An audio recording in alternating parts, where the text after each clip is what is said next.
listening to the Deep Purple Podcast, a fan podcast devoted to one of the greatest bands in rock history, Deep Purple.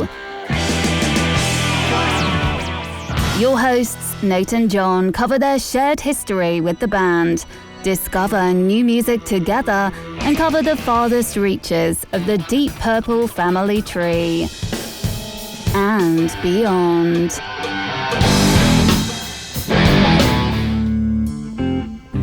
Here's Nate and John now. Welcome to the Deep Purple Podcast, a fan podcast devoted to one of the greatest bands in rock history, Deep Purple. Today's episode is episode number 313, Ritchie Blackmore at 80. And coming to you from the suburbs of Chicago, where April's snow showers bring May snow flowers, I'm your host, Nathan Beaudry. And coming to you from the suburbs of Providence, I'm your co-host, John Tax Evasion Matola. Well, we are in tax season. Are you evading, or have you just not? I'm avoiding.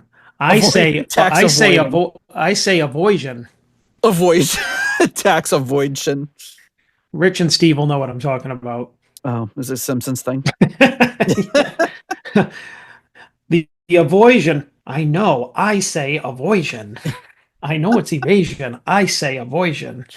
No, I'm not avoisioning any taxes. I was just, I know. I'm like, I do them like really early, but I'm just like, every time I look at it's not like I have a huge pile of papers, but I'll just like look at my W-2s and stuff and be like, ugh, and then just keep putting it off. And then I'm like, oh shit, I have like a week and a half. So I started doing them yesterday, and then I was like, oh, I like for the first time in years, I owe. So yeah, it's not a lot, but I mean, it's like still, I don't want to owe. I sold some stock this year, so I'm going to owe a little bit, but I saved a little ahead. And you know my accountant very well. It's my cousin Jeff.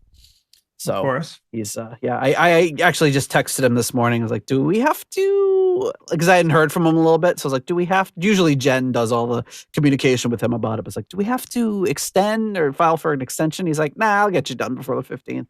Sweet. Yeah. So nice. Well, yeah, so for those of you that don't live in the US, the way it works here is you have to figure out how much you owe the government and then give it to them. And they know how much you owe them, but they won't tell you. So if you figure it out wrong, then they put you in jail. It's a really great system. Yeah. So I'm over here like, shaking in my boots. Like, did I forget something? Oh God, Yeah. And instead of just like saying, here's how much you owe us, or here's how much we owe you or whatever, you have to go through this whole rigmarole, song and dance, and figure it out. Even though they already know.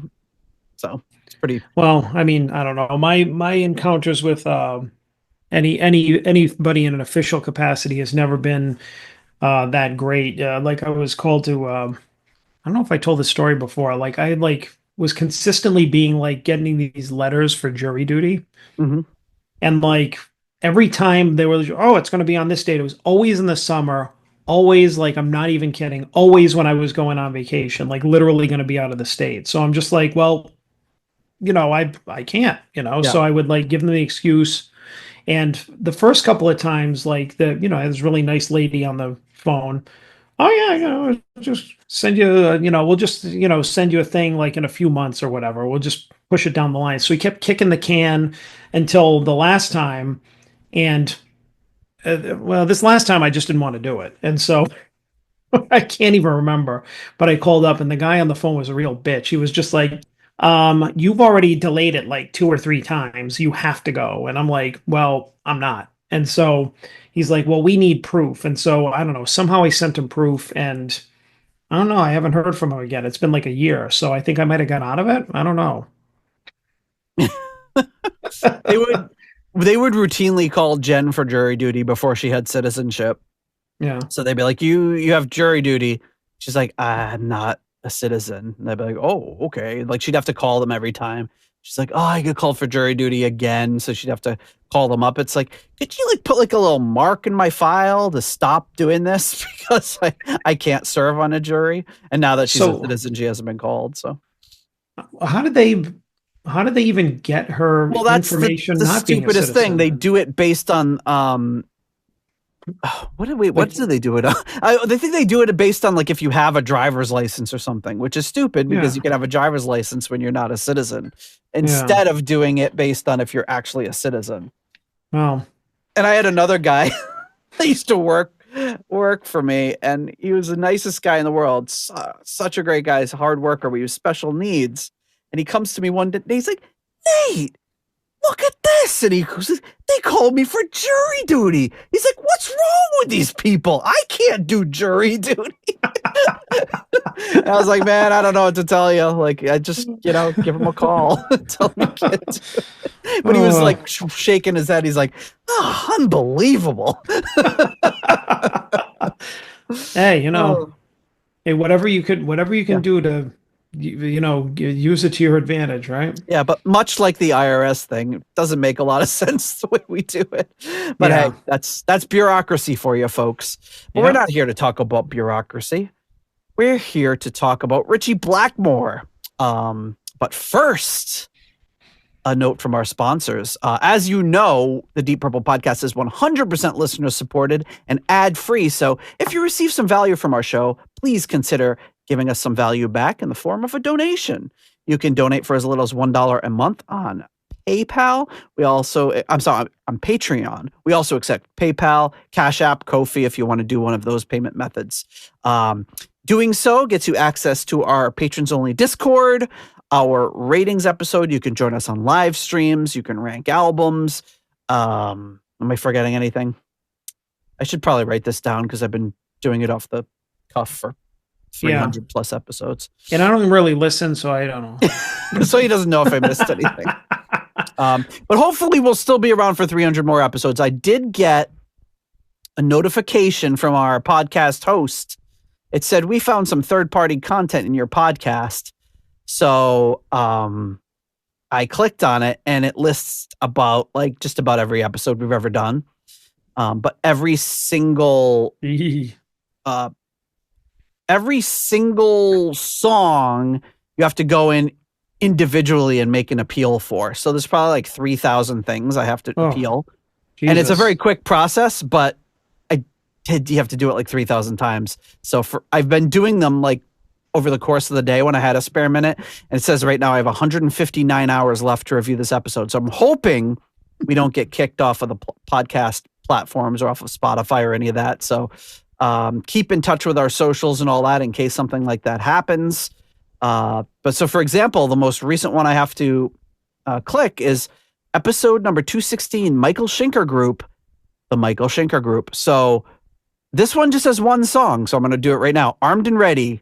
So I'm going to go in, and I was a little worried, but it does give you the option of I have a license or I am allowed to include this content. And I was like, well, how am I? But the description for that is the above content in my podcast constitutes quotation, criticism, review, parody, character, pastiche, or other legal copyright exception. So I figure we're doing criticism review. So I'm going to submit that one. So now I only got like a million more to do. The next episode that comes up is episode number 157, Remachined, a tribute to Deep Purple's Machine Head. What's the first one up there? Smoke on the Water by the Flaming Lips / Gibby Haynes. Oh, let it sink. I would, but it might sink our entire... Imagine if I did, I just didn't approve that one and it brought down the whole show. Oh, God, yeah. So I'm hoping that this is, I reached out to some of our podcasting brethren, and a lot of them are saying they've got them, but we got a ton all at once.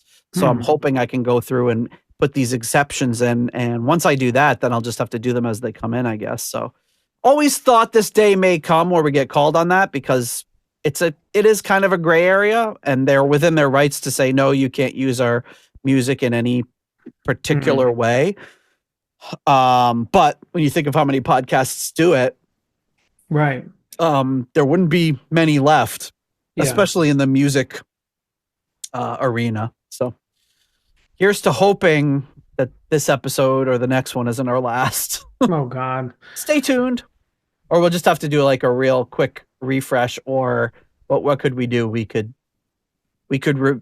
That's something I've thought about. What would we do if that happened? Would we review the stuff without playing it? Would we just start talking about other stuff? Just change the podcast altogether? Like, I don't know. We'd have to. It's like, this solo, if it were playing right now, it kicks so much ass. We'd have to like imagine it. Yeah, you should. Or I was thinking we could actually like play the music only so we could hear it, but nobody else could hear it. But then again, there'd be a lot of dead air. Like 25 seconds of silence and like, oh yeah, I love this part. That's some of our That would not work. It would make our groundbreaking critiques of the music even that more poignant. Yeah. Oh, this part's cool. And then you don't hear anything. Yeah. Oh well. Well, we'll see. Hopefully we don't have to rehaul everything. So speaking of patrons, at the executive level, we would like to thank a few patrons, starting with the wonderful late Gerald, Jerry, Kelly, and family at the In Memoriam tier. At the $25 Uncommon Man tier, we have Ovis Nakvi and Purple Maniac. At the 15 Squid tier, we have Alan. And as you know, I just got back from Detroit, where we toured the Motown Studio A. And I actually saw the actual gold record for that very song. They had it on the wall, and it's a small wall where they maybe have like a dozen gold records, and they have so many gold records that they just constantly say every few days, switch them out with other ones and put the others in storage. So I was fortunate enough to see that one. And what a piece of history. That was like, I was telling people, that's about as close as to a religious experience as I get. Being in the studio where they recorded all those amazing songs. I mean, so many that you can't fathom how many of those songs there are. Every time you think of one, there's 10 more that you didn't think of. Got to see the bongos that Stevie Wonder used on the Songs in the Key of Life. And I bet you love that. Oh God, it was unbelievable. Just how much history you're around, and you're in that room. I mean, it's only one studio, one room, and you're in the room where they recorded everything, every Motown hit. You look at the Jackson 5 and My Girl and the Temptations. That's cool. Smokey Robinson is just unbelievable. But anyway, moving along, at the $10 Good Doctor tier, Dr. Mike Catan. At the Turn It Up to $11 tier, Clay Wambacher, Frank Thielgard Mortensen, Mickelstein, Will Porter, PhD, PP, and Michael Don't Call Him Bradford Bagford. At the $10 Someone Came tier, Ryan M., Jeff Bryce, Victor Campos, Better Call Saul Evans.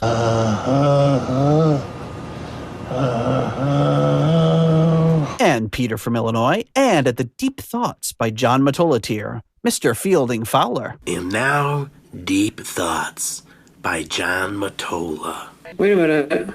I lost it. And Fielding said he's done that tour probably about 30 times. He said he's been there because he lives nearby. So he says it's a great place. I agree. So speaking of patrons, you have access to rank songs for our album rankings episode. The next one is Machine Head. Rankings needed by May 5th. Cinco de Machino. Become a patron if you want to be invited to the live stream, to be on it when we record, and to submit your rankings for the show. And now, everyone's favorite segment, Postcards from the Edge. Hey. Of Connecticut. And now this one is we did spend some time at the Detroit Museum of Art Institute, something like that. A beautiful art exam. So this is reminding me of that, but this isn't from that. But it looks like kind of like a medieval tapestry, and it says Book of Kells. And this one says, "Hey Nate, here's not the Book of Taliesin for you. I got to see the Book of Kells at Trinity College Library in Dublin last June. The album has a great track called Choke That Chicken. In the USA, it's called Rough Highway, the Roback." And kind of like wring that neck, hard Exactly. road. Choke that chicken. This one says greeting. It says greetings from Ireland on the back, and then it seems to say greetings from Ireland in a bunch of different languages. Book of Kells, circa 800 AD. So there you go. Trinity College Library in Dublin. So yeah, there you go. Add it to the postcard. Postcards from the edge. The Coast Guard bin. Yes, well, thank you very much, Mr. Roback. All right, John. So here we are. Mr. Ritchie Blackmore. So as this episode is released, Mr. Ritchie Blackmore will be turning 80 years old. This will be released on his 80th birthday. And we have a couple of 80-year-olds this year. One of them being Mr. Ritchie Blackmore, the other being Ian Gillan in a few months. So we thought it fitting to do kind of a little tribute episode to him. Some of our, some highlights, some favorite moments, but I don't know. I don't know how we should kick it off. I got a bunch of stuff, a bunch of little clips and things, but what do you say about Ritchie Blackmore? I mean, this is, a hero to us and someone that we've received so much joy from his music, but also just so many laughs and so many, he's just such an interesting character apart from being an amazing guitar player. So many interesting stories, and then just the funny running jokes over the years between ourselves and people that listen to the show and all that. So, I mean, where do we begin? Where do you begin when talking about Ritchie? I mean, he's I feel like I think when I think about him now, I'm thinking of him lately, more about him in the present. And I'm not thinking about, like, when we first started the show, obviously we were going through all the old footage. We did like his beginnings, we did all the early albums when he was still in the band, Rainbow. So we were just immersed in Ritchie as we know him, as we kind of grew up with him, or a lot of people did. And now I think with his being on tour with Blackmore's Night and him coming to my neck of the woods, and us seeing him, I think like last year, and him turning 80 now and everything. It's just like, I'm thinking about him present day. So I'm just kind of like, I kind of have that almost disinterested feeling. It's just kind of like, man, I'm not really interested in him right now, what he's doing. We even had that joke earlier on the text stream where our text group, where I'm just like, yeah, even if you bought me a ticket, I'm no thanks. I'm all set. But so I think we have to kind of get in that mindset of kind of going backwards, because really, I mean, I'm sorry, in my opinion, my humble opinion, is that his best years, his most exciting years were in the past.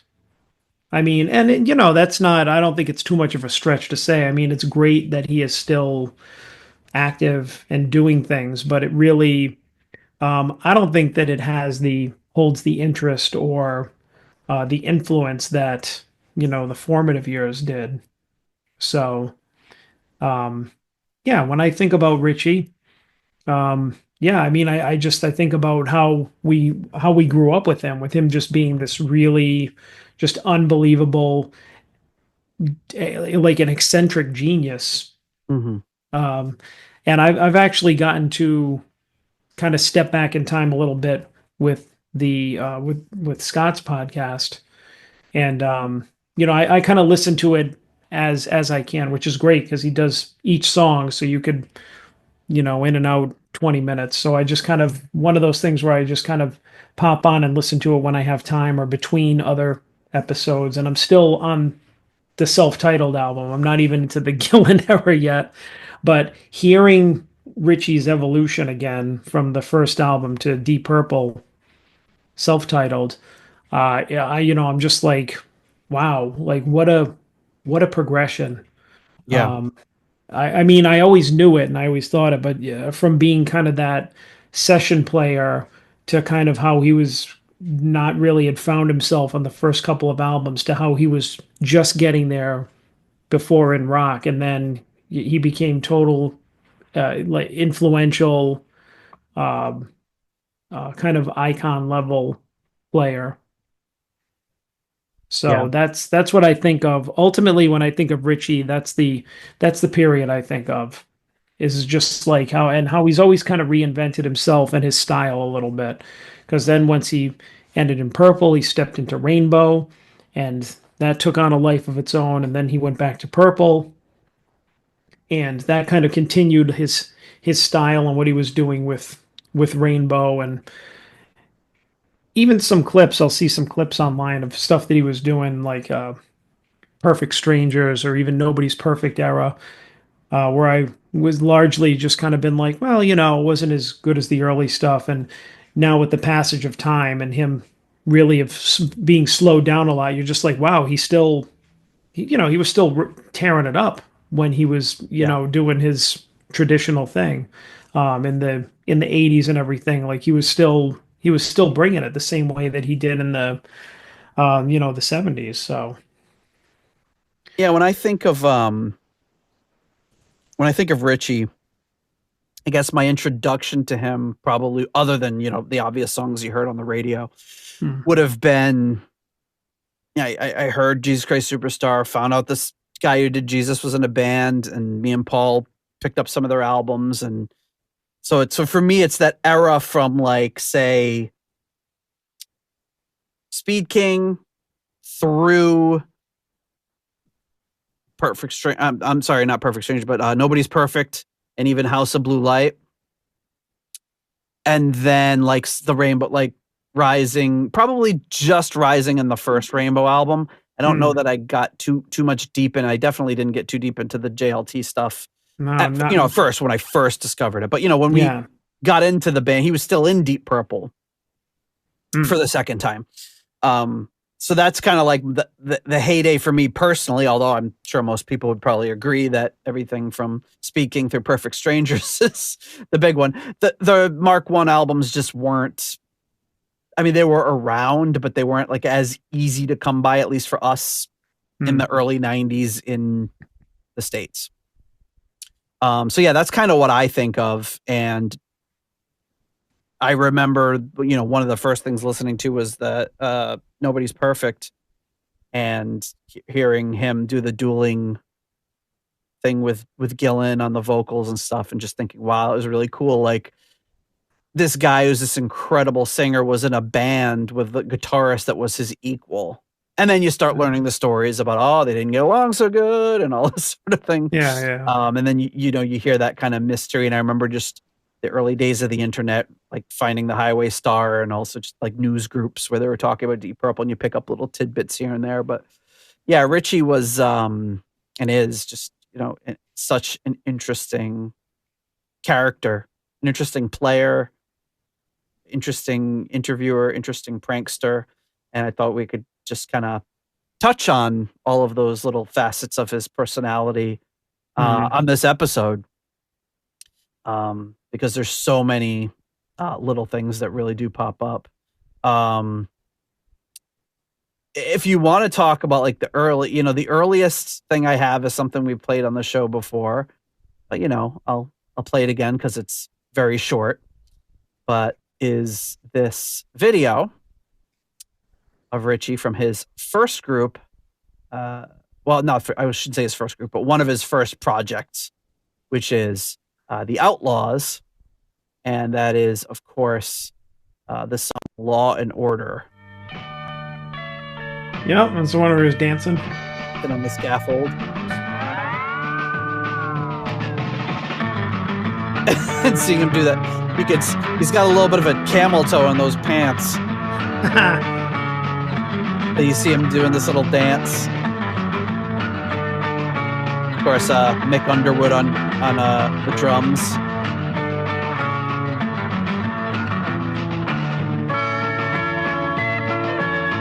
They didn't get a ladder for the cameraman, so he's like filming from this incredibly low angle. I don't know if I noticed the first time, but it looks like these guys are wearing coveralls. Yeah, it does. Yeah, they, like some sort of one-piece thing. So you've got like him with his ES-335, a slide guitar, and an acoustic guitar.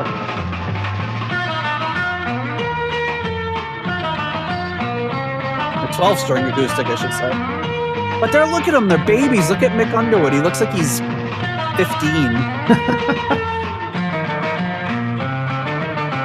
I don't know, just kind of like after the early stuff from Dio came out, and you just saw him doing this kind of stuff, and you're like, how did he? It's just so hard to see this and then picture where he wound up. But yeah, that was the 18 here. Yeah, that was the music of the time.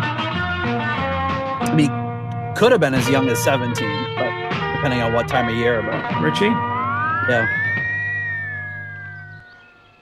It's a pretty crazy, amazing start to a guy who was, this time he'd be doing all sorts of session work. And, we've covered some of in a few episodes, covered some of his early session work and the work he did with some of these folks. This was, something produced by Joe Meek, who was a very influential producer of the day.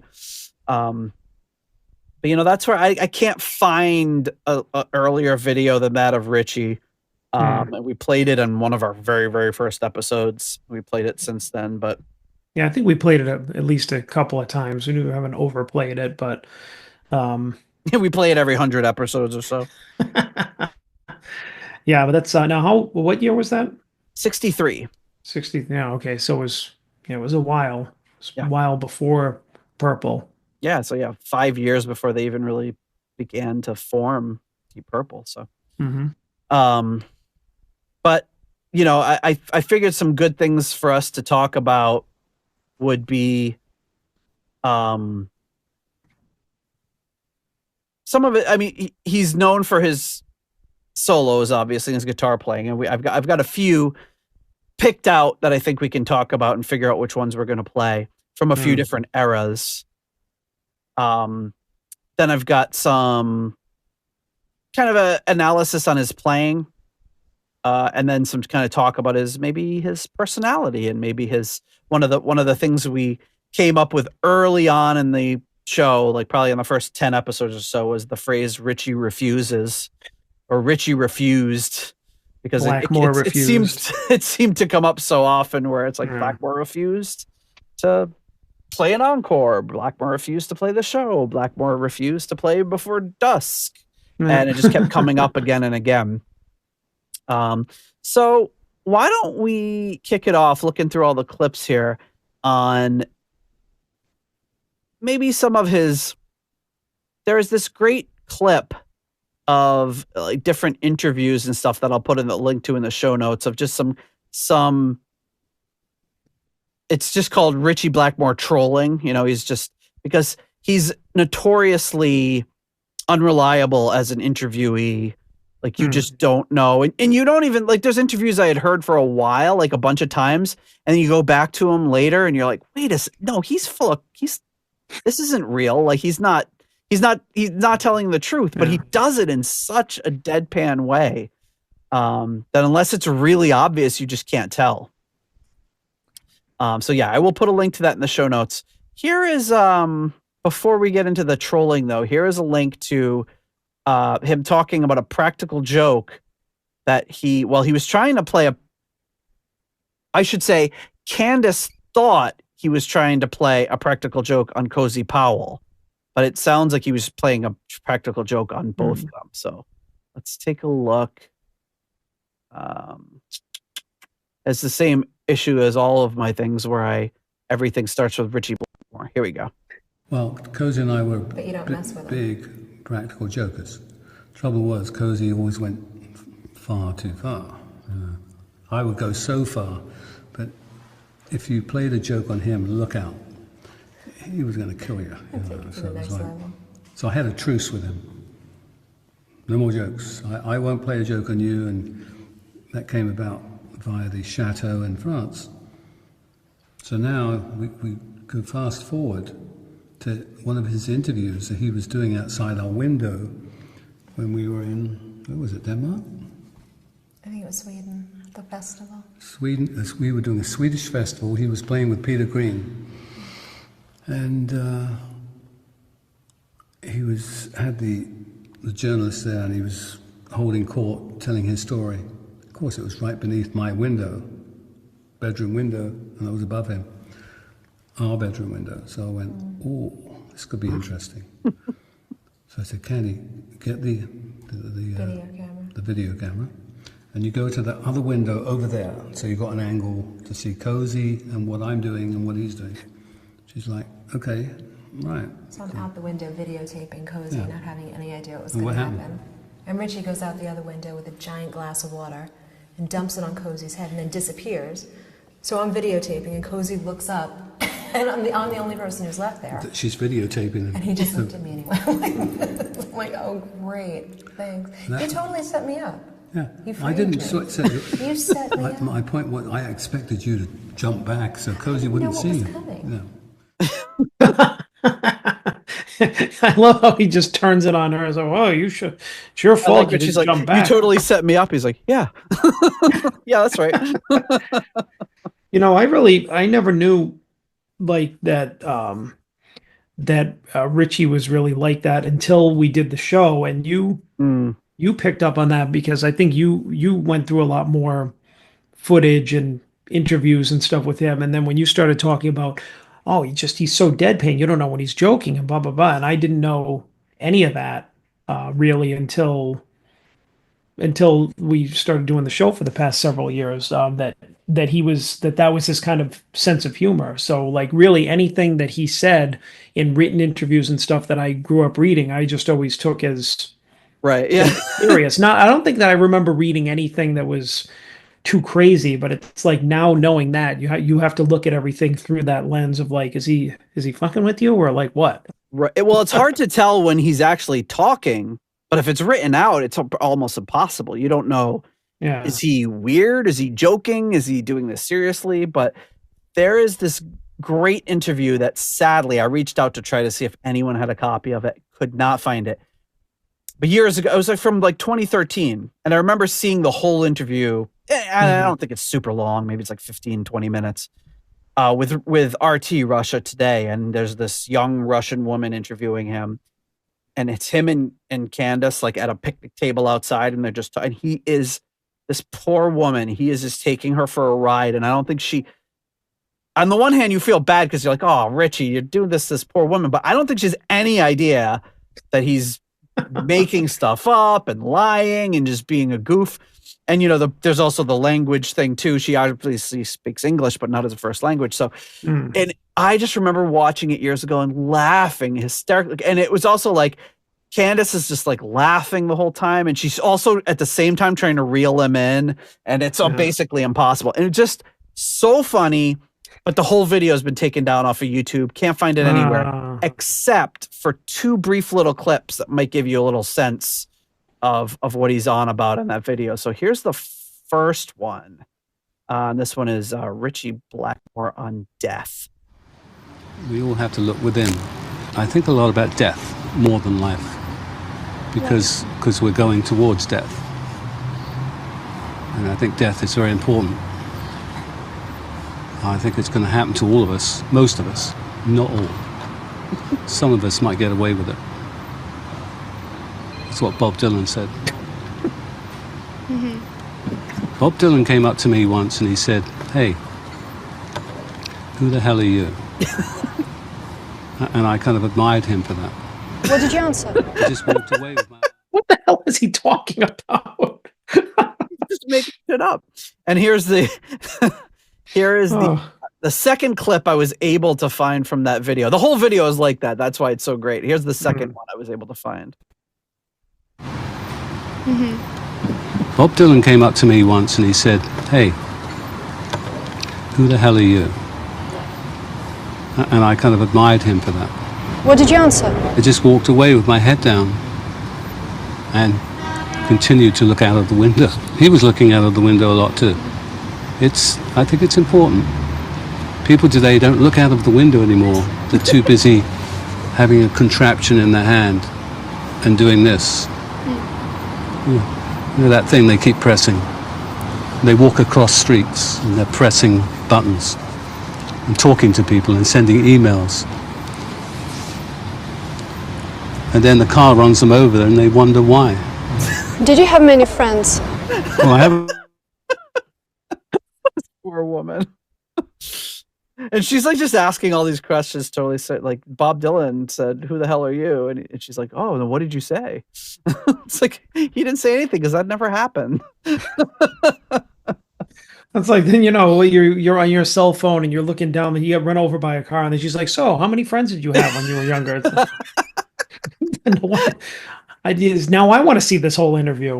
It's great. And again, like, somebody out there that listens must have, if you have a copy, please, if you send it to me, I'll be eternally grateful. Obviously it was taken down from YouTube probably for a reason, so we probably couldn't put it back up on YouTube, but I would just love to see the whole thing again, because it's just a riot. And but the funny thing is, even when there's people that are in on the joke, and there's we'll get to this podcast in a little bit that did an interview with him years ago where he's acting kind of the same way, but the interviewer is kind of in on it. Like, he knows Ritchie and knows what to do. And and the thing is, if I was interviewing him, as many interviews as I've seen, I don't claim to say I'd be able to pick up on all of it. Maybe I'd catch half of the things he was doing and laugh, but then you're also in the presence of Ritchie Blackmore. Do I laugh? What if this is real? I don't want him to think I'm oblivious, but at the same time, I don't want to laugh at something I'm not supposed to laugh at. So it's kind of a stressful situation. So yeah, we have those clips, and kind of talking about the more maybe difficult side of Ritchie, come in. Well, there's another interview here that I'll play. So this is an audio interview of Ritchie Blackmore from 1976 and on the radio in Australia. And this is something I've kind of cut up and made my own version of, and you may have heard it on the shows before, but I first got turned on to it by Rye from Sabbath Bloody Podcast. He had used this clip when his little he had done like a mock Deep Purple podcasts before I think we did even. He did like 8 episodes, but he never released them, but he did send them to me and I listened to them, and he had this little clip and I was like, you gotta send me where this is from, because it's like just perfectly awkward and uncomfortable, but it's basically the end of the interview, and the interview is asking Ritchie to do something that we've asked people to do before in an interview, which is, hey, would you mind doing a little promo for us? Like this is Ritchie Blackmore, and this is what happened. So I'll have to kind of scrub the end here. I don't know. I don't really know anything about it. And life on Mars and things like this. Yeah, right. Well, you could say that, but you could also say I wasn't in on that revolution. I didn't take any notice of it. It was just publicity stunts and hype. He's a very nice guy, but he has to rely on a few. He's not the world's best singer, so you have to kind of compensate. Yeah, with a few things. What can we be expecting of Rainbow in the future? Have you any plans to take Rainbow to the top, rock-wise? Not necessarily. I think your own point, but I would never consider myself in competition with those bands. I hate that. That's what I loathe about the business, as well as interviews, which I'm doing now, is competition. It should be just get up there and play and enjoy yourself. Yeah, which is so hard because you have to compete. It's only natural that you want to be better than the next person. Human nature. And I'll leave it at that. Can we do a promo? One promo, please. Rather not. Not promos, I don't do those. Just saying something like, this is Ritchie Blackmore for 3DB. No, I don't do that. Okay then. I never. Okay, I do appreciate. No, I don't do that. It's just so awkward. It's like, could you do a promo, please? This is Ritchie Blackmore, and he's like, no, I don't do that. I'm always terrified though if I ask somebody to do it now that they're going to come at me with that. But everyone's been so far they haven't. So we've gotten Glenn and Roger and Don and numerous other people. And they're usually, it's like, I remember Don, I was like, hey, Don, do you mind doing a promo? He's like, hey, guys. He just like died. There was like not even a delay. I was like, whoa. I wasn't expecting it so soon. And the same thing with Glenn, this is Uncle Glenn. And Roger doing his pa. So it's like, everyone's been so gracious about that. But if I ever had Ritchie, I feel like I'd have to ask him. But it has to be the last thing you ask him because you don't want to piss him off. But you don't know. Maybe he'd just be like, now he'd be like, this is Ritchie Blackmore, and I don't know who these Deep Purple guys are, but I guess there's a podcast, and I don't know what that is. He'd probably just say something like, and that'd be great. If it was just some sort of meandering. I think the most you would hope for is like, no, I don't do that. Yeah. Honestly, that would be great. This is Ritchie Blackmore, and I don't do that. Actually, not that we'll ever get him for an interview, but if we did, to just say, hey, Ritchie, could you do a promo for the show? No. Oh, okay. We could just put that before our episode. That would be the promo. Instead of the fake one I have now. Yeah. So we've also got, let me look at my notes here. We've got that. We've got, so he refuses to do promos. He also, as you know, refuses to go on before dusk. I mean, we've talked about that before. But I think hearing it from the man himself is always just hearing how this interview is probably 15, maybe it's 15 or 20 years old, but it's like 30 years after California Jam. Mm-hmm.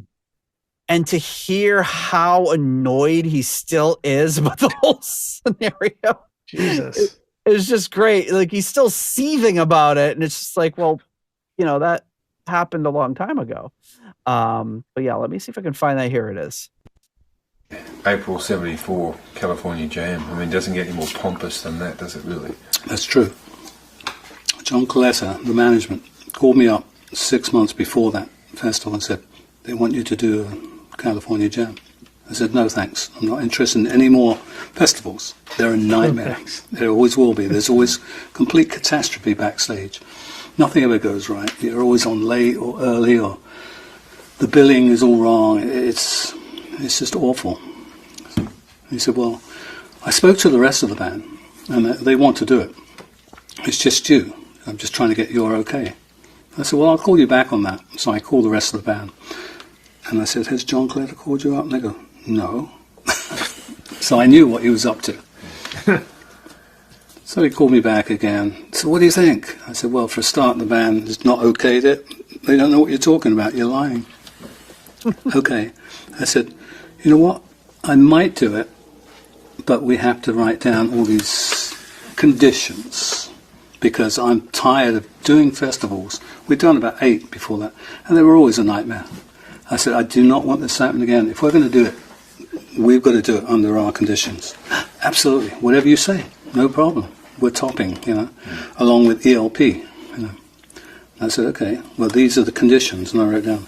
The main condition is that we go on at dusk, the first band to go on with lights. So, we're not going on last, like 3 in the morning. We're going to go on at dusk, which is 9 o'clock, around there. And I said, we'll be the first band with lights, because that's important. It's a subliminal thing. People see lights, and they go, I really like this band compared to the rest of them. It's only because they've got lights going on. And that's a psychological thing that I've noticed. So I insisted on that. And he said, absolutely no problem. The next day, I got there, I think at 5 or 6 o'clock, flown in by helicopter, because there's so many people. And I was going to relax, have a few drinks, just tune up and play, a few things to do with the guitar. Next minute, I think it was about 6:30, knock on the caravan door. Right, you're on. I went, well, not on. It's broad daylight, that's the whole point. It's got to be dusk and dark. Going dark first. No, got to get on, you've got to get on. What do you mean we've got to get on? Who's saying we've got to get on? That's got me riled up. And then, the management came. Come on, ABC, they're threatening to pull the show. If you don't get on, they're just going to carry on with the other bands, Then they're going to throw you off the show. And I said, well, they'll throw us off the show. You know how much emphasis I put into saying it's got to be dusk. That's 3 hours from now. And they're like, no, you got to go on, you got to go on. I said, no, stuff it. And I closed the door and bolted it. So for the next hour, there's nothing but hammering on the door. You got to come on, you got to get on. Are you laughing, or are you? No. I'm seething at this point because the rest of the band going, yeah, okay, come on, let's just go on. Let's get on and get it over with. And I'm like, no, that's absolutely not right. With all the fuss that what I put into, going back 6 months previously and telling Colette, it went nowhere. Obviously, he didn't tell anybody, as usual. Managements do that. So I was going, nope. Well, they're going to throw us off. I said, throw us off the show. I don't care. I don't care anymore. I am not going on now at this point. And then I had the band coming to my caravan. We ordered little caravans. Come on, Rich, let's just go on. It's too much aggravation. I'm going, no, come on. You've got to stick to your guns. You can't have them just tell us when to go on when we've made it a big thing in the contract. It was such a big deal that I made about it. And sure enough, there was all sorts of crap going backstage. People were yelling and screaming and threatening this and threatening that. And I just kept the door bolted and I'd have a few drinks playing the guitar. I was not going to go on. And I thought, that's it. We're going to be thrown off the show. But, principle here. It's the principle. And, of course, there was about 2 hours of no bands on whatsoever. Nothing. I'm like, it's too bad. Like don't tell me we're going to go on at dusk and didn't tell me to get on at 6. I didn't even have my stage clothes. I didn't even have anything because I'd left them at the hotel and they were coming later. And not that that was a big deal, but it was just a principle. I was going, I am not going on until, later. I just love how many times he says it. He says it like, I'm not going on till dusk. I'm not going to do it. I'm not going on. It's got to be dusk. It's got to be dark. It's got to be dusk. It's one of those things that you hear and you figure like, oh, I heard this in like one interview or it's a story somebody told and he's just here and he just keeps going on about it. And you're like, oh shit, he really meant it. And he used that anger to fuel an incredible performance, an incredible destruction of a camera, and very memorable moment for the band. Yeah. I do have I think one more thing for that. Oh, I guess the other thing I have is the article that appeared in Rolling Stone magazine by Cameron Crowe in 1975 called Ritchie Blackmore, Shallow Purple. And it's a pretty scathing article. And I think we've read pieces of it in the past, but I'll put a link in the show notes. It's one of those things that you wonder how much of it is true, how much of it is exaggerated. But this article was released April 10th, 1975. So it's about him leaving the band and going at it alone. And he had just played his final show with Deep Purple a few days before. It starts off by saying, Ritchie Blackmore's face fell into a tortured grimace. Fucking hell, he growled through a mouthful of steak. This tastes like burnt rubber. Fuming, he sank a fork into the meat and flung it across the dining room of the high-rent restaurant. The maitre d' hustled up to the Deep Purple guitarist. Is something wrong with your steak, sir? Blackmore looked down at his now meatless plate. What steak? The steak you've just thrown across the room. Oh, yes, of course, Blackmore smiled innocently. The steak was fine. It's the baked potato that's a bit, overcooked. Very well, sir. I'll find you a new one. No, don't worry about it. Blackmore picked up the potato and chucked it into the kitchen door.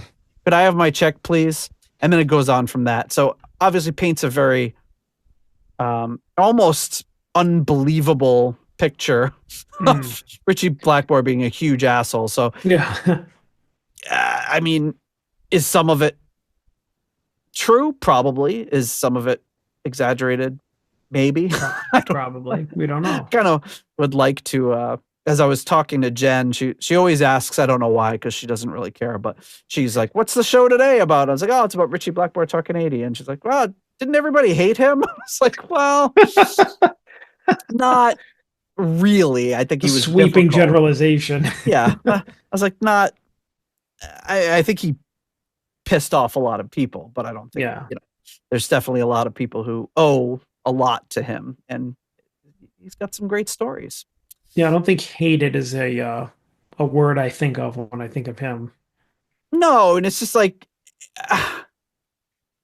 there's a lot of I've going through this, I've looked at some like good interviews with Roger Glover, because this poor guy's still to this day get asked questions. Ritchie Blackmore hasn't been in the band for what, 30 plus years, and they still ask them questions about Ritchie Blackmore every time, and the best you get is just frustrating. And Roger Glover doesn't even say, because he gets asked, is he difficult to work with? And he's like, well, not so much difficult. It seems like they had a good like personal relationship, but that he's an artist and he knows what he wants and he's very particular and all that jazz, But I would like to get into some more of his playing, because obviously it's a huge part of Ritchie. But before that, let's thank some more patrons. So coming in at the core level tier, or I should say core level, we have the $6.99 new nice price tier, and there is some very sad news. And that is that Spike the Rock Cat is no longer with us.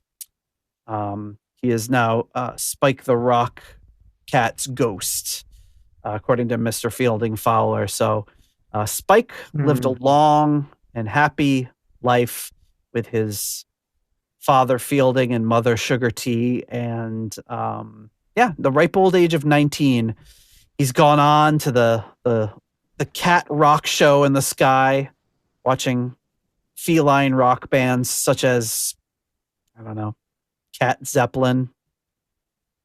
What are some other ones? Black Hiss.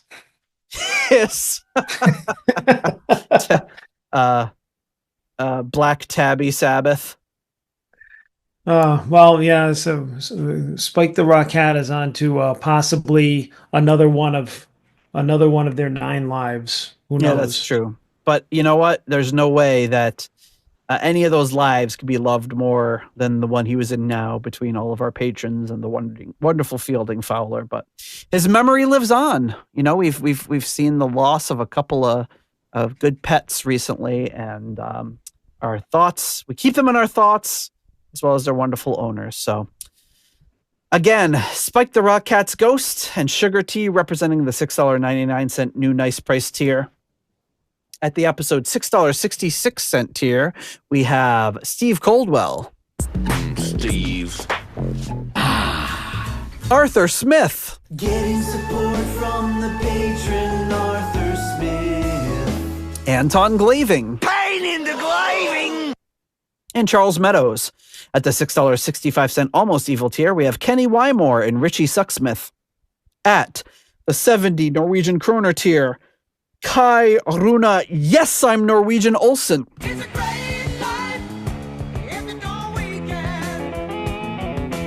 At the $5.99 the nice price tier, Robert Smith and Carl Hellberg. At the 60 kroner Scandinavian Nights tier, DJ Newt Morton Johansson.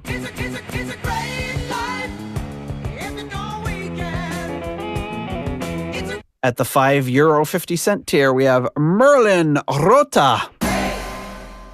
At the $5 moneylender tier, John Convery, German Heindel, Adrian Hernandez, Jesper Alman, Alexei the Perfect Stranger Slepikov, Kev Roberts, Percival Frequency, Scott Zerns, Cynthia Doobie, Raf Calf. Do you guys ever have sex? Coyote Bongwater.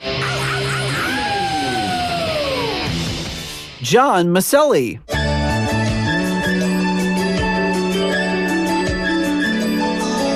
Could also give you a shiny coat and prevent doggy breath.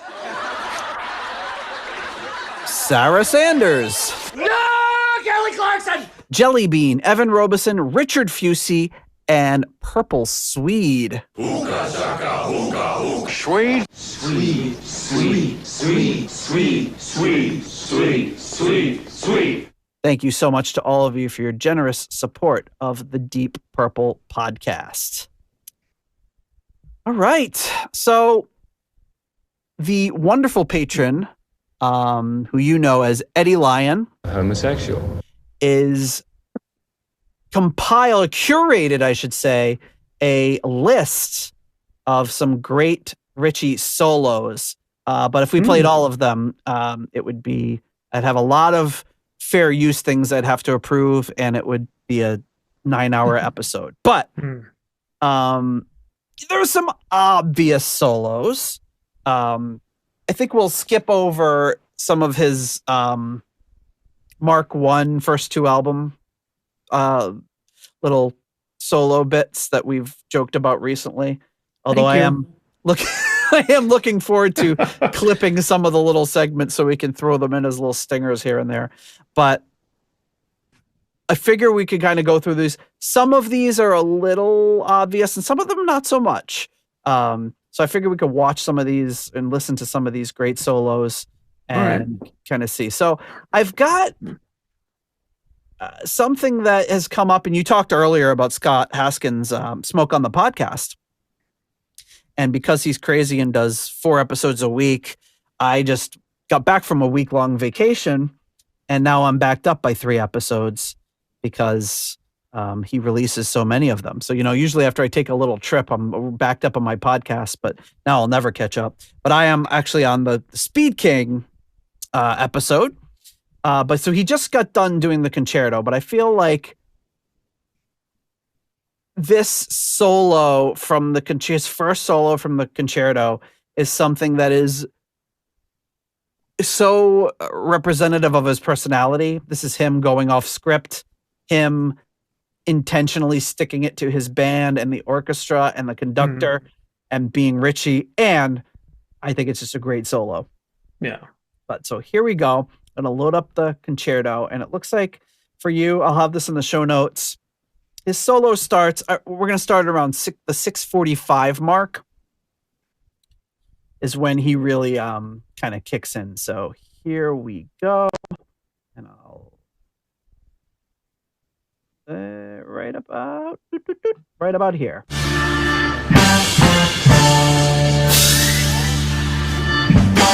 And I forgot how many bars it was supposed to be, but went way over.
Violin player behind him smirking, which is one of my favorite moments.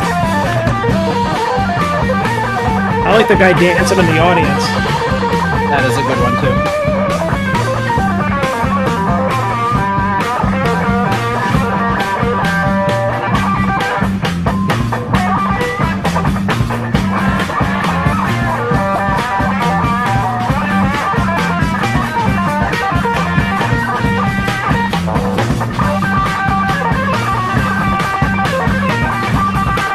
The cut to Malcolm Arnold is good too, where he's just got his hand on his hip, just kind of waiting.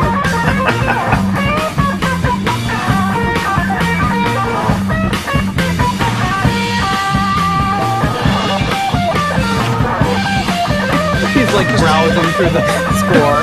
He's like, oh, I wonder what's next. They show him looking at like reading a copy of Sky Mall. There he is. Yeah.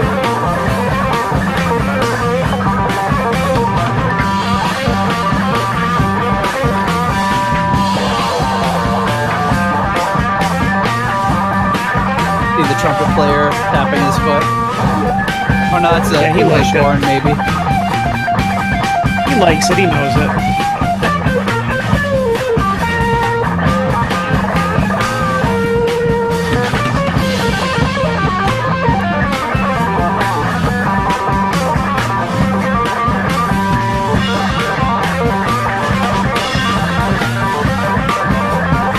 Love his tone on it. It's just so good.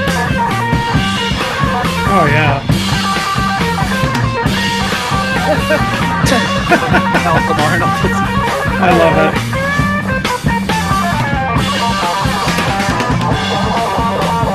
This is the guy's eyebrows.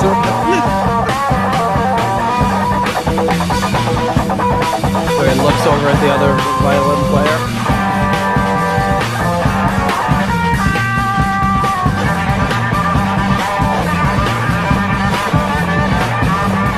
John Lord's like, come on, Ritchie, please.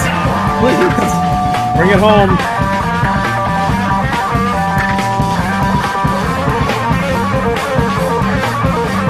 It goes for almost 4 minutes. It was like for that. such They on were doing fire back then. 30-minute versions of Ring That Neck. Like, my goodness.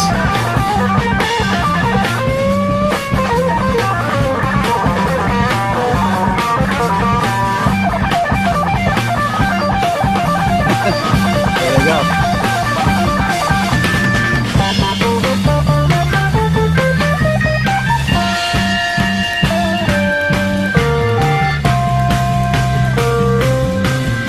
So there you go.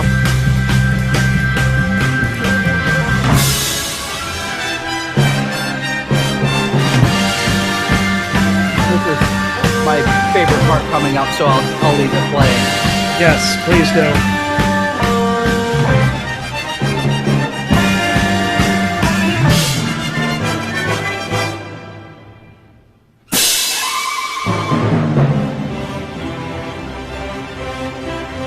Or maybe it's earlier than that. Or a little later. Maybe.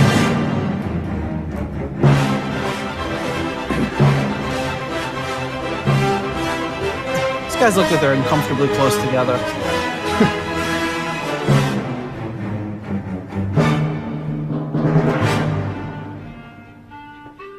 All right. Anyway, we'll stop it there. Yeah, yeah, I think the part we're thinking of comes later, but yeah, it must. I mean,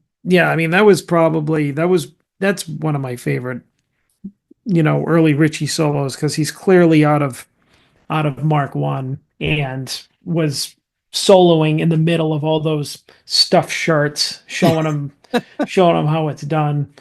I mean, think about it, right? It's just like, yeah, that prick with the violin was back there smirking, but does anybody know who he is?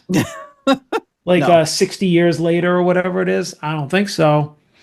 I would love to know who that guy was, but it's like you also can't tell. Like, is he going like, haha, this stupid rock music, or is he actually like, it's kind of ambiguous what his feelings on it are. Does he think this is kind of silly? Does he think, oh, the kid's pretty good, or I would love to know what he was thinking in that moment.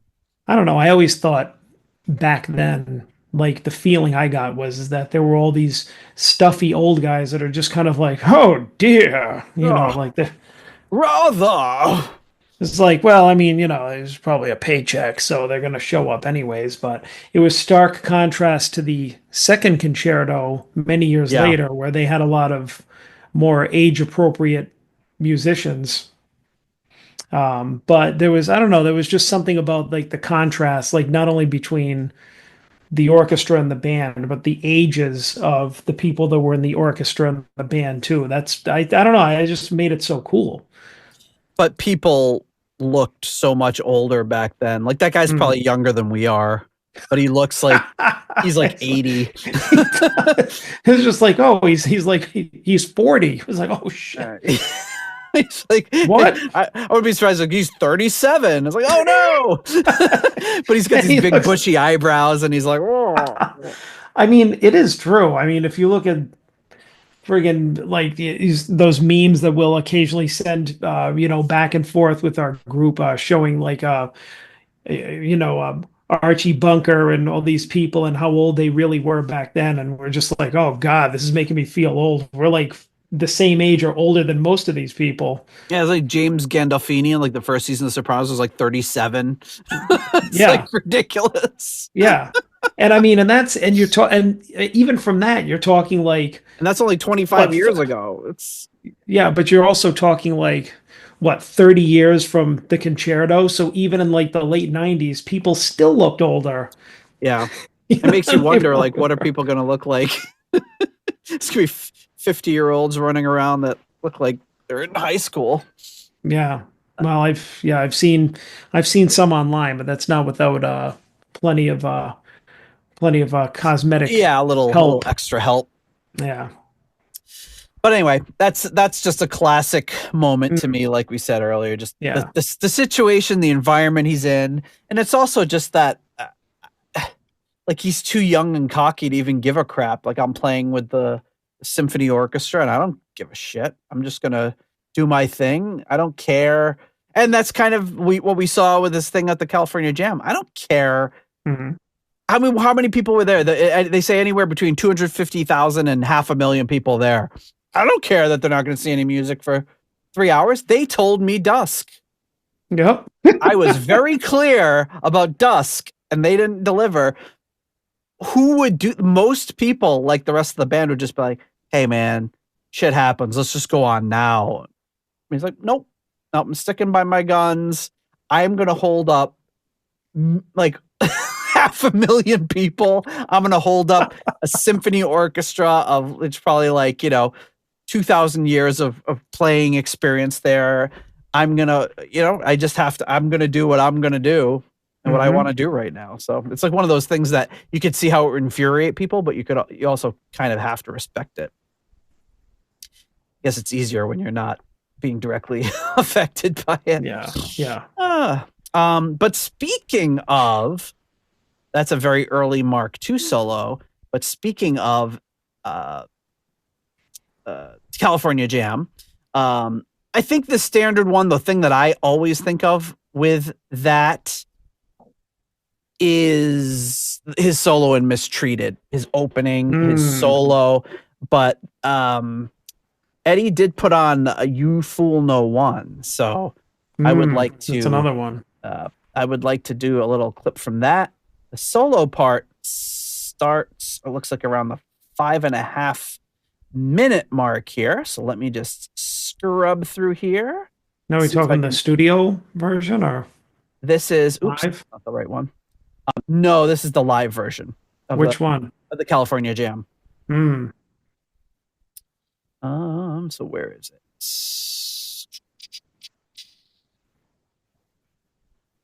Maybe I have it. Maybe I don't. There it is. Cool, no one. Let's go around the 5.5 minute mark and see what happens.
is close to the end of the night.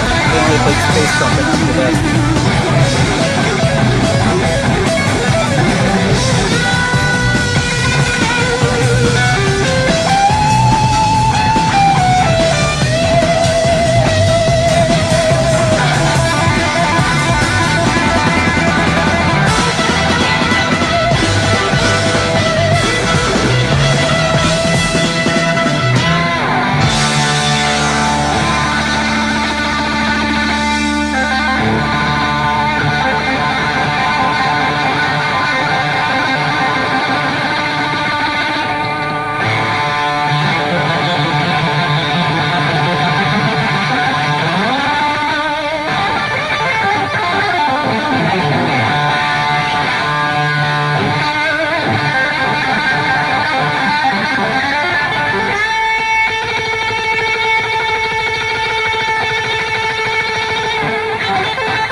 It's so good. It goes into this, like, after all that I know. blistering solo, just goes into this little little blues jam.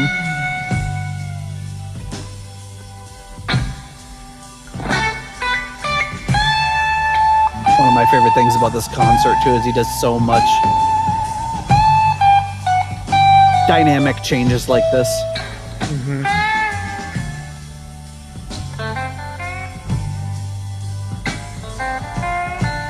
Probably my favorite era of his playing is this version of the band.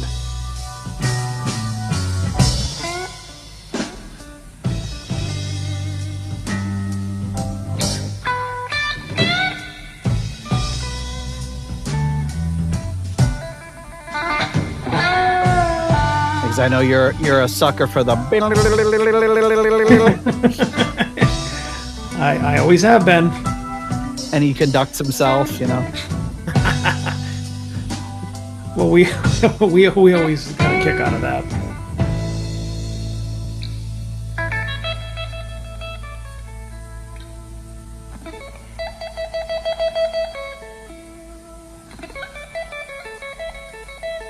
Look at the audience. They're just like, there's a little "Don't Fear the Reaper" there. The audience is transfixed. Yeah, they don't know what to do. Not a cell phone in sight, just everybody living in the moment.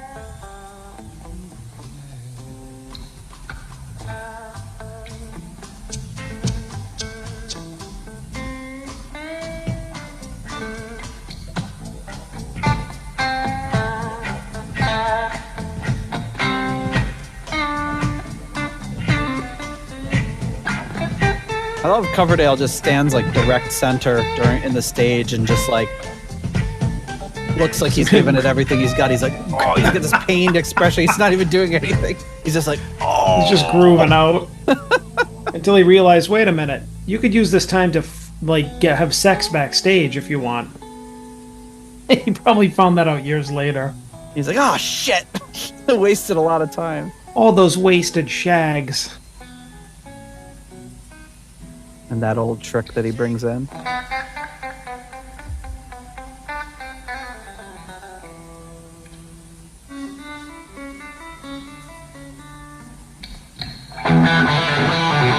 What's the wall?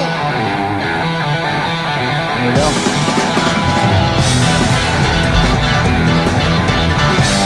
Pretty amazing. Kill it there, but I think one of the cool things too is just seeing, like, in the era back then, like, this was kind of similar to the Concerto, is the same way that the whole orchestra and Malcolm Arnold and even Ian Gillan were just kind of sitting there while Ritchie was doing his solo. Coverdale was doing the same. Like, back then, there was no standard, all right, the guitar player is going to have his showpiece and everybody walks out. Not like the freaking orchestra could do that in the Concerto, but it's like one of those things that I just remember watching and thinking, like, wow, that was so weird. Like, back then, they just stood there and just stood there. Or like in Coverdale's case, he was just standing there, like, grooving and vibing and everything to the music instead of just going backstage and then reappearing type of thing, which, everybody does now. But oh, sure. It would be weird. It was like the Weird Al checking his cell phone thing instead of doing the sitting on goodbye. stage. It's like, yeah, exactly. That's why it's so, like, kind of jarring to watch, but it's kind of a cool snapshot in time of how people used to do things during shows. Like that story that Chris Ellis told a few times on Pot of Thunder of the guys doing a guitar solo and the drummers sitting there eating a sandwich. It's just like pivotal moment, this core memory of watching. Can you imagine, like, Ritchie's up and you pan over to Ian Pacey's got this big old Italian hoagie. Just chowing down. Oh, I feel like that's something somewhere. I feel like that's something I would do. Is just like, shit, I got like 8 minutes to eat. Like they wheel out a Gary Don and it's got like appetizers and drinks. They got the little spray bottle for seltzer. Just makes himself a sandwich. Oh, I'm gonna make a Dagwood. That's kind of an untapped resource for like a Spinal Tap type of thing. Like, could you imagine if they showed a guitar solo and then the other side of the stage they just had like a catering card and the band's around there? Oh yeah, put onions on it. Yeah, exactly. Or they wheel out like a whole bunch of like hotel pans and like a buffet, and the band gets up and gets in line and they all get a plate and they start serving themselves.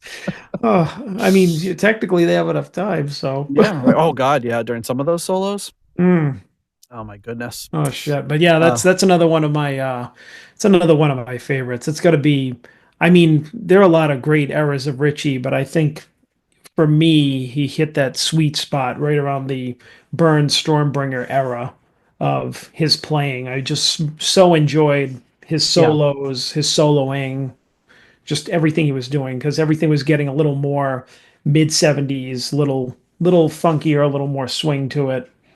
Yeah, because even like the stuff he was doing at the Concerto, and God, that was 5 years before this. It's so good and it's so blistering and I love it, but it still feels like he was as confident as he was and everything. He was still trying to find, and like he said in interviews, like he's always searching, he's always looking for new notes, he's always trying to find ways to play things. And I think he was just never content with what he had and what he knew. He just wanted to reach for something else. Yeah. And you can see, as great as he is at the Concerto, how even more masterful he is here, having been playing for 5 additional years and all these additional shows. Yeah. So I will put his complete list of solos that Eddie Lyon came up with, but I do have a couple more that I think we should get into. And one of them. Actually, you know what? Which one should I pick? That one's. You know what? Let's go with this one because there's a pretty good electric guitar solo he has from the Blackmore's Night era, but I think it might be interesting to see what does his acoustic soloing look like. So this is from 2006. Mm-hmm. This is Fires at Midnight live in Paris. So let's take a listen, a watch/listen. So Fires at Midnight. And his solos all seem to start around the 5-minute mark. So I'll start this right around 5 minutes and we'll see what happens.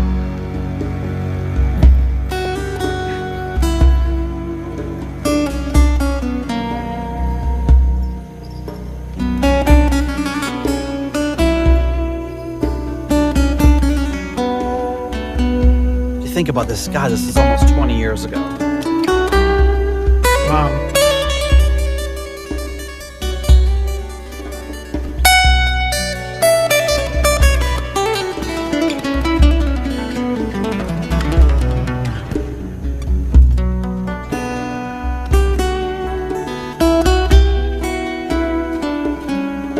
There's a DVD release of this whole show.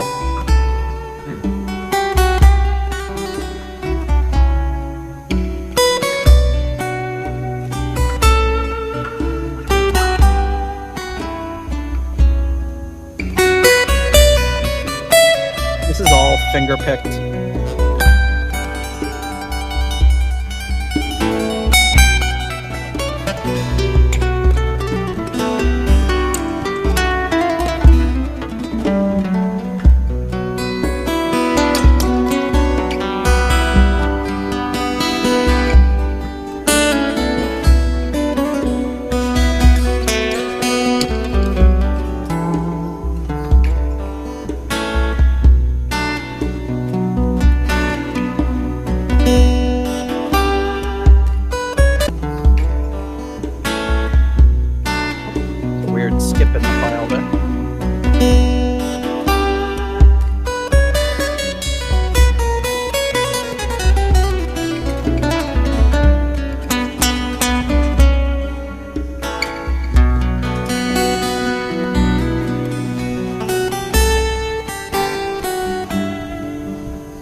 Kind of doing the same thing, having the band cut out and leave them alone even with the acoustic.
What he just did? Yeah, I mean, when you're on an electric and you've got distortion and feedback and switches and volume controls and all that sort Yeah. of stuff, you can mask a lot of things. You've got sustain, but to be able to achieve a similar thing like that on acoustic is really difficult. You have to be a very fluid and clean player. Yeah, I was gonna say he was very that solo was very fluid. He had like at the beginning, I was thinking like he has a really I appreciate his sense of melody. Yes. And then when he stopped, just the way that he was jumping all over the neck and that he was doing these different things. And like you've said, for the most part, it was clean, no flubs. It didn't sound very sloppy or um, anything like that. I think that it was yeah, he's still you could still see those elements of his earlier playing, but like reined in something suitable for the acoustic. Like he had moved to the next logical step of his playing. Yep, 100%. So yeah, so those are some of the ones that Eddie sent. So really thank you for putting together that list. There's another one I want to play. This is a real quick one. But this is Ritchie just... So you remember when Pat Boone came out with that, was it In a Metal Mood? Yeah. Album. We did Smoke on the Water, and he got Ritchie to do the solo for it. And they have footage in the studio of him doing it, I think, in one take. And it's just amazing to see how he does this solo and to see that it's obviously Ritchie, but to see how he changes his playing style to match the style of music that's being done. So yeah, here we go. Here he is. Just, I think from what I heard, legend says this is him hearing it for the first time and just doing it in one take. I just feel like it should be. It just doesn't sound like it. It's too heavy. Yeah, it's too incongruous. We'll keep it back. We'll just do it.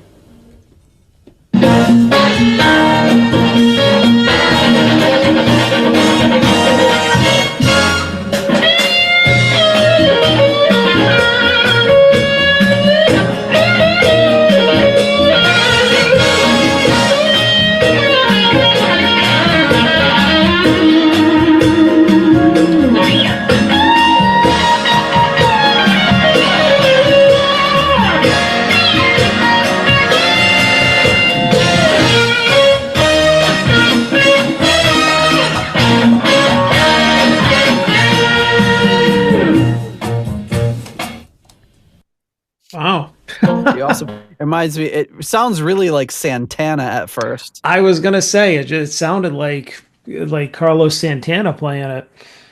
But yeah, what a great episode of Pot of Thunder. But yeah, what a great take on the on that solo though. I had that album, the In the Metal Mood. I remember you did. Yeah. Yeah, I thought it was really cool because it had everything from Deep Purple to Dio to everything else, and it was just like the big band versions of it. And so there weren't a lot of people like now. I mean, you could go on. I know there's all sorts of things on streaming services and albums like different like Muzak or not even bands, but just like you know a name people like Pat Boone. But you'll just have like Muzak, like like jazz versions of Megadeth or like or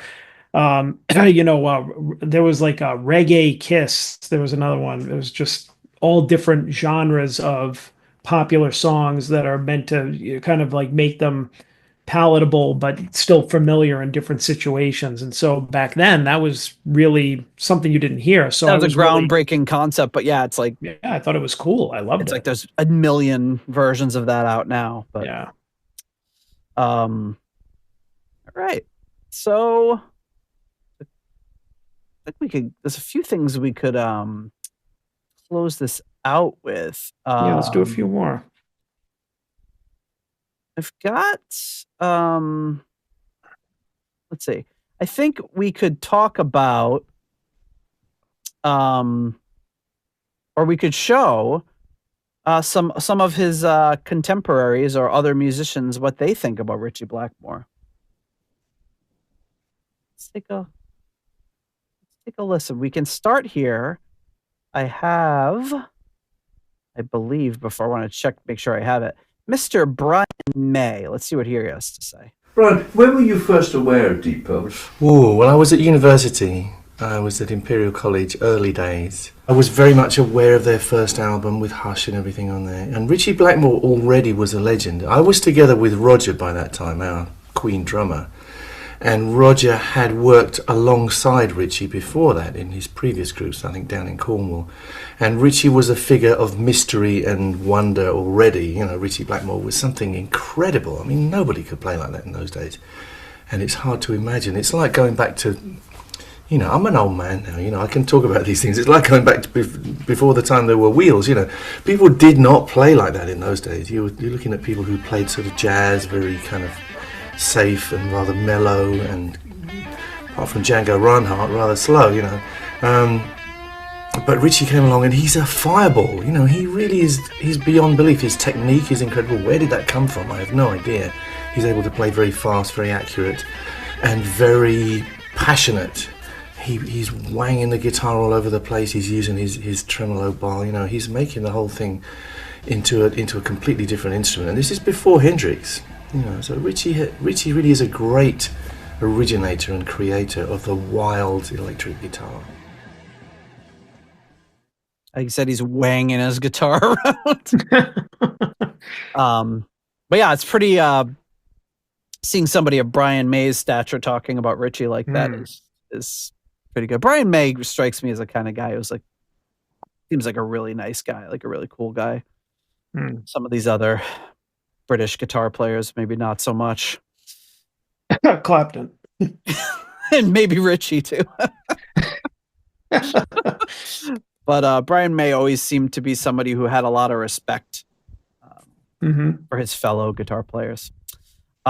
We also have, besides Brian May, we got a few other short little rundowns of folks, and we have, who else do we have? We got your buddy, Gene Simmons. Let's see what he has to say. To those of us who know, Ritchie Blackmore means the world. Unlike me, he can actually stand up if he says me, and he's got the goods. Ritchie Blackmore on stage sort of had the right thing that attracted our eyes, because when people go to your concerts, they listen with their eyes first. They're not quite as aware of the ears, because that's why visuals are so important, and lights and all the rest of that. But, you know, Ritchie dressed in black and had the Strat and, you know, did all the physicality. And he certainly had a cool name, because names are about all, you know, Ira Lipschitz. That's not a good name for a guitar player. He had Blackmore. Yeah, you know, to a 15-year-old, especially a 15-year-old guy, go, yeah, that's cool, Blackmore, more black. So all the elements are there.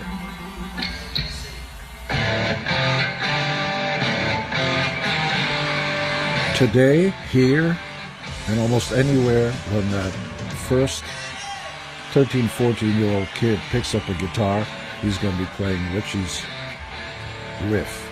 Bam, bam, bam, bam, bam. I'm not the one that's saying that. Marketing experts are saying that's the most played riff of them all.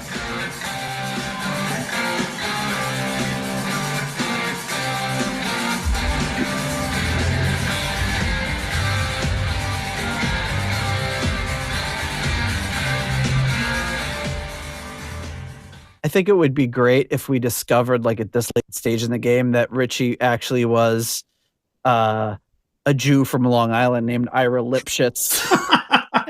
The whole thing, like the accent and everything, was a put on. That's why he lives in Long Island right now. He just wanted to go back home. Oh, Gene. Well, it was nice to hear him talk about somebody but himself for a change. All right. Oh, that was good. Yeah, no, I didn't even know that he had any thoughts on Ritchie. So, yeah, I think that is from the documentary, the Ritchie Blackmore story. I think it's on YouTube. It's really, really good. It's really good kind of rundown of all of his stuff. Let's do a couple more before we we got none other than Joe Satriani. Figure out Ritchie to a large extent, you know. I mean, on the one hand, he's part of a generation of players, electric blues players, and has a lot of tradition. But Ritchie has this extra thing, which is he had this great musicianship. He had an ear for lots of music, classics and jazz, and he could really pull it off. He played with economy, which wasn't necessarily what everyone was doing at the time, which was great. But he had he had this theatrical flair about him. He had an odd way of performing that was both mysterious and at the same time extroverted, which was perfect for the time, you know. The first time I'd heard him, I was thinking, it's so clean, it's so precise, and it's not that it's physically difficult to do that, it's just unique that someone would make that choice to play that way in that situation. And he's always been that way. He's always been a very precise player with a unique voice, and you can always tell that it's Ritchie playing because his personality seems to come right through his fingertips. That in itself, let's say if you're a young player, should tell you a lot. Like, that's the kind of person you should follow, someone who knows how to get their personality directly onto the guitar without much fuss, you know. He's to be admired for many things, but above all that, I think.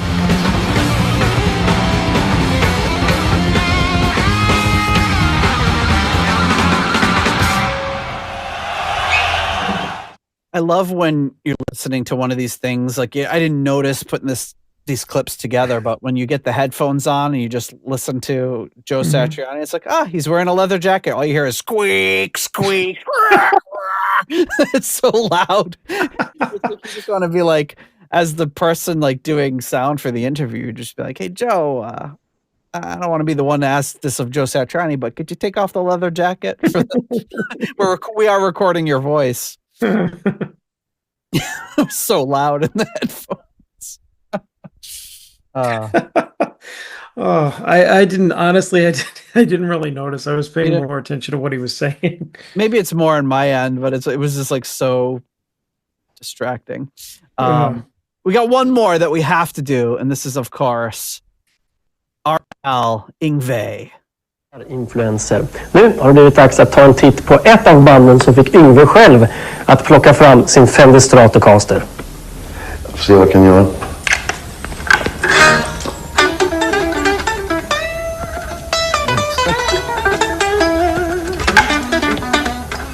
Lazy. Vad fan kan vi göra mer? Yngwie Malmsteen, Deep Purple. Om jag säger det, vad tänker du på då? Det blir första skivan blir den här. It says when I was 8 years old, I got this record, he's holding a fireball. Fick jag, min 8 födelsedag, 8:e, så fick jag den här skivan. Deep Purple Fireball. Och det är den första skivan jag någonsin fick. Jag har aldrig fått någon skiva innan. Och jag har fortfarande kvar den skivan. Just den. Så det är väl den första egentligen som fick mig att, Deep Purple alltså.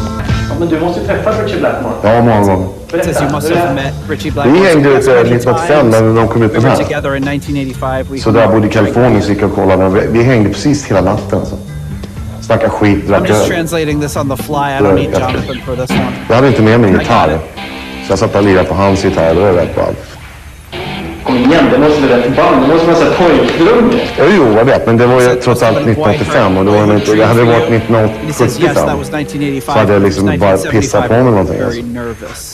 1985 hade jag liksom redan etablerat mig själv. Och liksom, jag hade redan min stil och allting. Så att, liksom, faktum är att han var den som betedde sig som att han var mitt fan.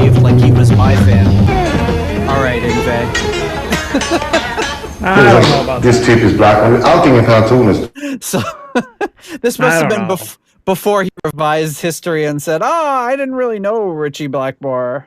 I love that there's like videos like this, but then there's also videos where he's like, he didn't really have much of an influence on me. And I don't, play the exact same, cream colored Strat with the strings wound up in circles and the scalloped frets. Ugh.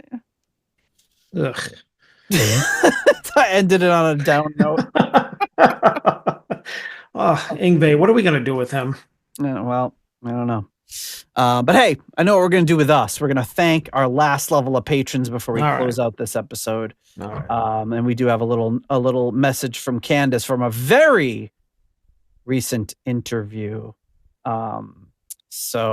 Yes, let's thank our foundation level patrons coming in at the £3 50 pence tier. We have Lord Longford. At the £3 aromatic fee tier, we have Simon Ford and Richard Brees. At the €3.50 tier, we have Weston Supermare Pilgrim. At the 293 pence tier, we have Blackmore Tights. At the $3.33 halfway to evil tier, we have Stephen Sharp and Duncan Leask. Hungry horse, hungry horse. At the $3 Nobody's Perfect tier, we have Peter Gardell, Ian DeRosier,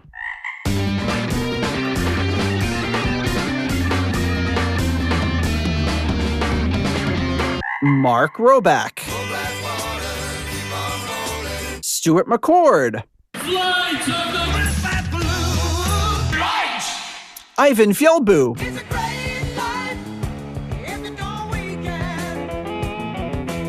Runar Simonsen,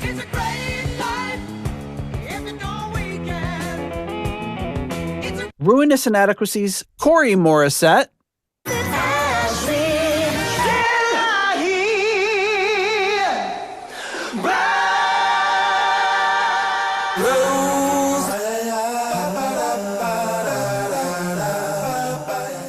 Joe Dopefish Sigler, Adam Cork, Tim Wood, Steve Down to Earth Kohler. At the $1.71 tier, we have Rich, Yngwie, Shayla. You want to be rich, don't you? At the 10 cold hard Danish kroner tier, we have Karsten Lau. Cold hard Danish kroner. And at the $1 made up name tier, we have the Ring That Drek, Leaky Mausoleum, Stephen Somerville, the Concerto 1999 fanatic, Hank the Tank, Private Eyes, Ashen Lionel, Zwapper the Electric Alchemist, Anders Engstrom, ICDC, Durple Purple, David Haddam, Graham Bonnet's Disco Pants and Haircuts. I said, Graham, our audience expects you to be a bit more dirty. Disco Pants and Haircuts, yeah. I'm just going to put my guitar across his head. Eddie Lyon. Homosexual. And Sick Tone. Where is she? Where is she? She's just about to close up the library. Thank you so much to all of you for your generous support of the Deep Purple podcast. So before we close it out, this interview is just from a few days ago. This is Candace Knight, who did an interview with Dawn Osborne. You can find this on YouTube. I'll have the link in the show notes.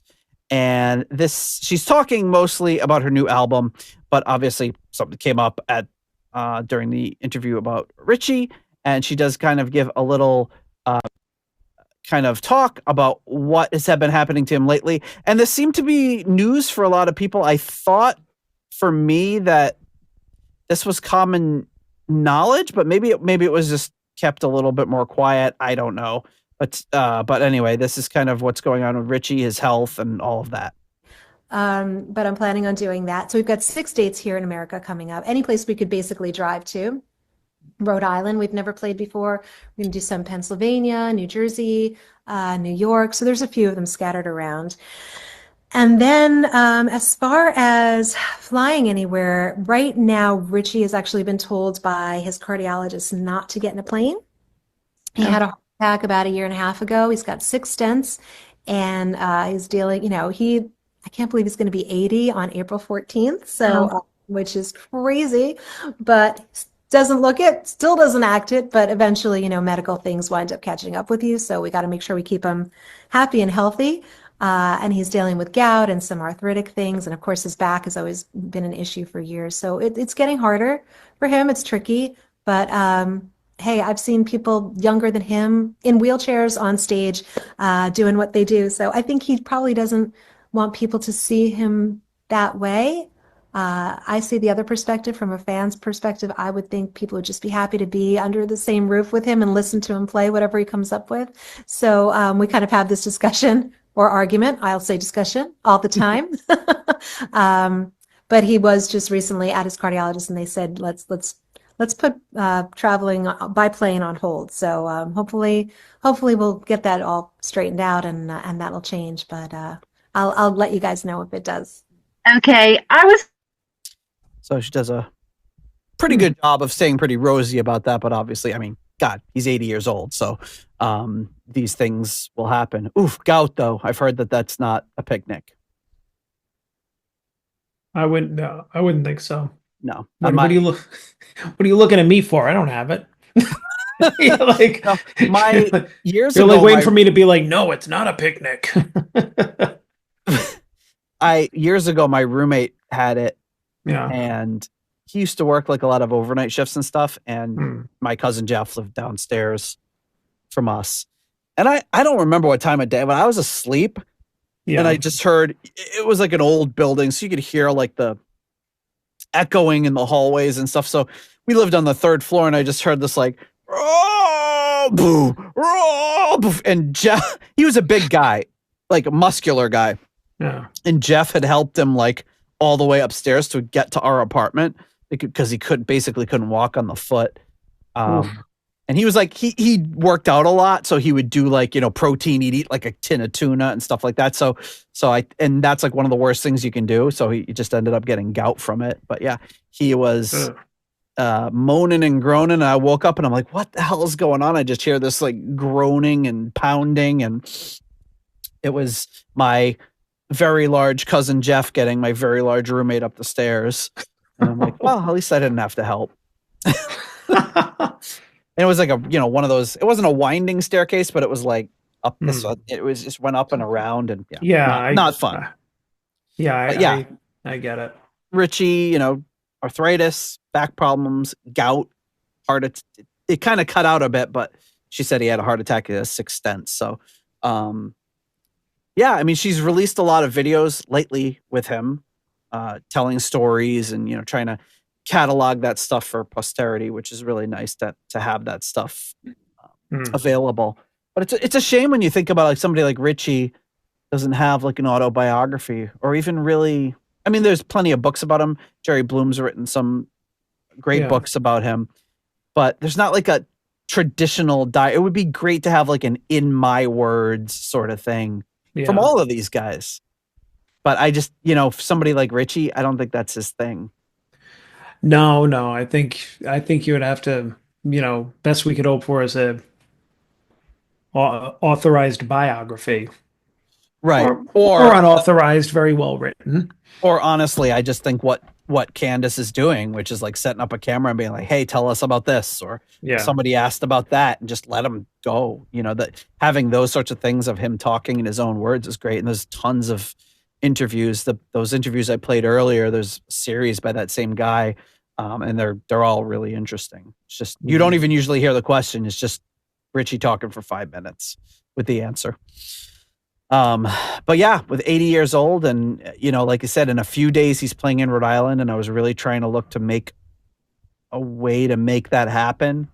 But given the fact that I just got back from being off for a week, and I just don't think I could make it work. But I'm trying to find out a way if I could get to one of these shows somehow. It would be nice to just see him and see if I could get him to sign something or talk to him real quick or whatever it might be. Or ask him if he'll I'll get him to sign the thing, and they'll be like, Ritchie, can you do a promo for our show? I don't do that. I'd take it. Is that your Ritchie impression? I don't do that. Hey, I don't do that, okay? Ira Lipschitz here. All right, Ira. I don't do that. Oi. Yeah, I don't do. I'm so neurotic. I'm telling you, Nate. Yeah, if you've already learned. We only go around once, so try and make it happen. Yeah. You're not going to get a second chance. No, I mean, be lucky to. I mean, who knows? They've got these 5 or 6 shows lined up. And oddly, Rhode Island, like that's so weird because. Well, she said it's anywhere you can drive to. So I mean. Yeah. So. All right. And I know that too bad because that would have been perfect. Yeah, and I mean the venue is where we went to see Jesus Christ Superstar, and it's it's not that big. I mean, it's pretty intimate venue. Yeah, and I wouldn't think they're gonna do anything too crazy. But anyway, folks, Ritchie Blackmore, 80 years old, unbelievable life, unbelievable career. Not even scratching the surface in this episode as we pay tribute to him. You know, we could have gone the whole route of like, he was born in, you know, and his influences and his influences were blah blah blah. But it's nobody wants to hear that. Yes, that's not our style. No, we just kind of wing it. Yep, that's why so people can comment on YouTube. 5 minutes and they're talking about. I don't remember what we were talking about. Taxes. Oh, these idiots are talking about taxes. I thought I was going to hear about Ritchie. Welcome to podcasts. Said an angry New Yorker. Hopefully our podcast will still exist by the time it is Ritchie Blackmore's birthday.